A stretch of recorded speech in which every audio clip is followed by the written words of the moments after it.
તો આ તરફ સુરતથી સમાચાર, જ્યાં સુરતના ઉધનામાં પાણીની પારાયણ. ઉધના વિસ્તારમાં આવેલી અમૃતનગર સોસાયટીના રહીશોની હાલત દયનીય બની છે.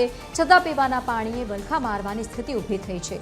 સોસાયટીમાં છેલ્લા 1 મહિનાથી પીવાનું પાણી નથી આવતું. કલરવાળું આ પાણી છે. ક્યારેક લાલ તો ક્યારેક બ્લુ તો ક્યારેક લીલા રંગનું પાણી આવી રહ્યું છે. પીવાનું પાણી ખૂબ જ દુર્ગંધ મારતું હોવાની તકલીફ પણ સામે આવી છે. તો બીજી તરફ વપરાશમાં પણ નથી લઈ શકાતું. 10,000 ઘરોના રહીશો છેલ્લા 1 મહિનાથી હેરાન પરેશાન થઈ રહ્યા છે. વારંવાર એસએમસીમાં ફરિયાદ કરવા છતાં પણ કોઈ નિરાકરણ ન આવતા સ્થાનિકોએ પાલિકા પ્રત્યે ભારે આક્રોશ વ્યક્ત કર્યો છે. અમૃતનગરના લોકોને આ પરેશાનીમાંથી ક્યારે મુક્તિ મળે તે હવે જોવાનું રહ્યું. આપણે સૌ જાણીએ છીએ કે પીવાના પાણીનો કોઈ કલર હોતો નથી, પરંતુ સુરતના ઉધના વિસ્તારમાં આવેલી આ સોસાયટીમાં પીવાના પાણીનો આ પ્રકારનો કલર છે.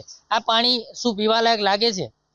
સ્થાનિક લોકો છે તે છેલ્લા ઘણા સમયથી પીવાના પાણી આ કલરયુક્ત આવી રહ્યું છે ને તેના કારણે ખૂબ જ હેરાન પરેશાન થઈ રહ્યા છે ને ક્યાંય ને ક્યાંય બીમાર પડી રહ્યા છે. સ્થાનિકો છે એમની સાથે વાત કરીશું.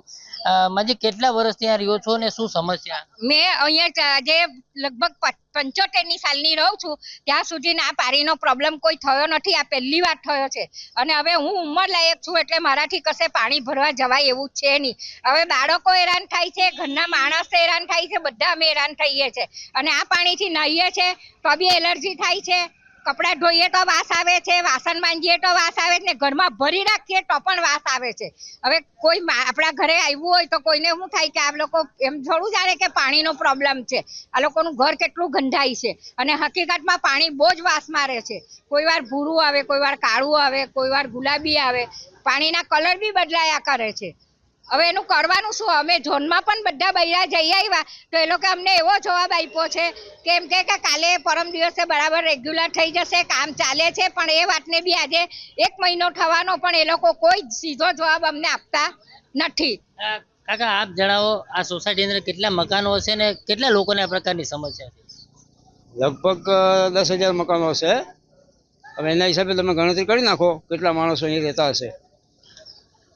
પીવાના પાણી આ પ્રકારનું આવે છે, કઈ રીતની તકલીફ થાય? આજે છેલ્લા 1-1.5 મહિનાથી આવે છે. જ્યારથી નવી લાઈન નખાય ને ત્યારથી ફક્ત એક જ દિવસ પાણી સારું આવ્યું છે, બીજા દિવસથી પાણી ખરાબ આવ્યું છે અને અત્યારે પણ એ જ હાલત છે. હજુ એનો કોઈ સુધારો આવ્યો નથી. અન્ય લોકો છે, આપ જણાવો કઈ રીતની સમસ્યાનો સામનો કરો છો, ખાસ કરીને ગૃહિણી તરીકે? ये तो पानी બહુ ગંદુ આવે છે, પીવા લાયક નહીં, નાહવા લાયક નહીં, કપડાં ધોવા લાયક નહીં, કઈ વપરાશમાં આવતું નથી. પાણી બહુ હેરાન થાય છે. અમે જ્યારથી નવી લાઈન લીધી ત્યારથી એવું જ પાણી આવે છે, ગંદુ, એકદમ કાળું. કોઈ બધા રોજ ના રોજ પાણીના કલર બદલાય છે. એક બે દિવસ સારું પાણી નહીં આવતું.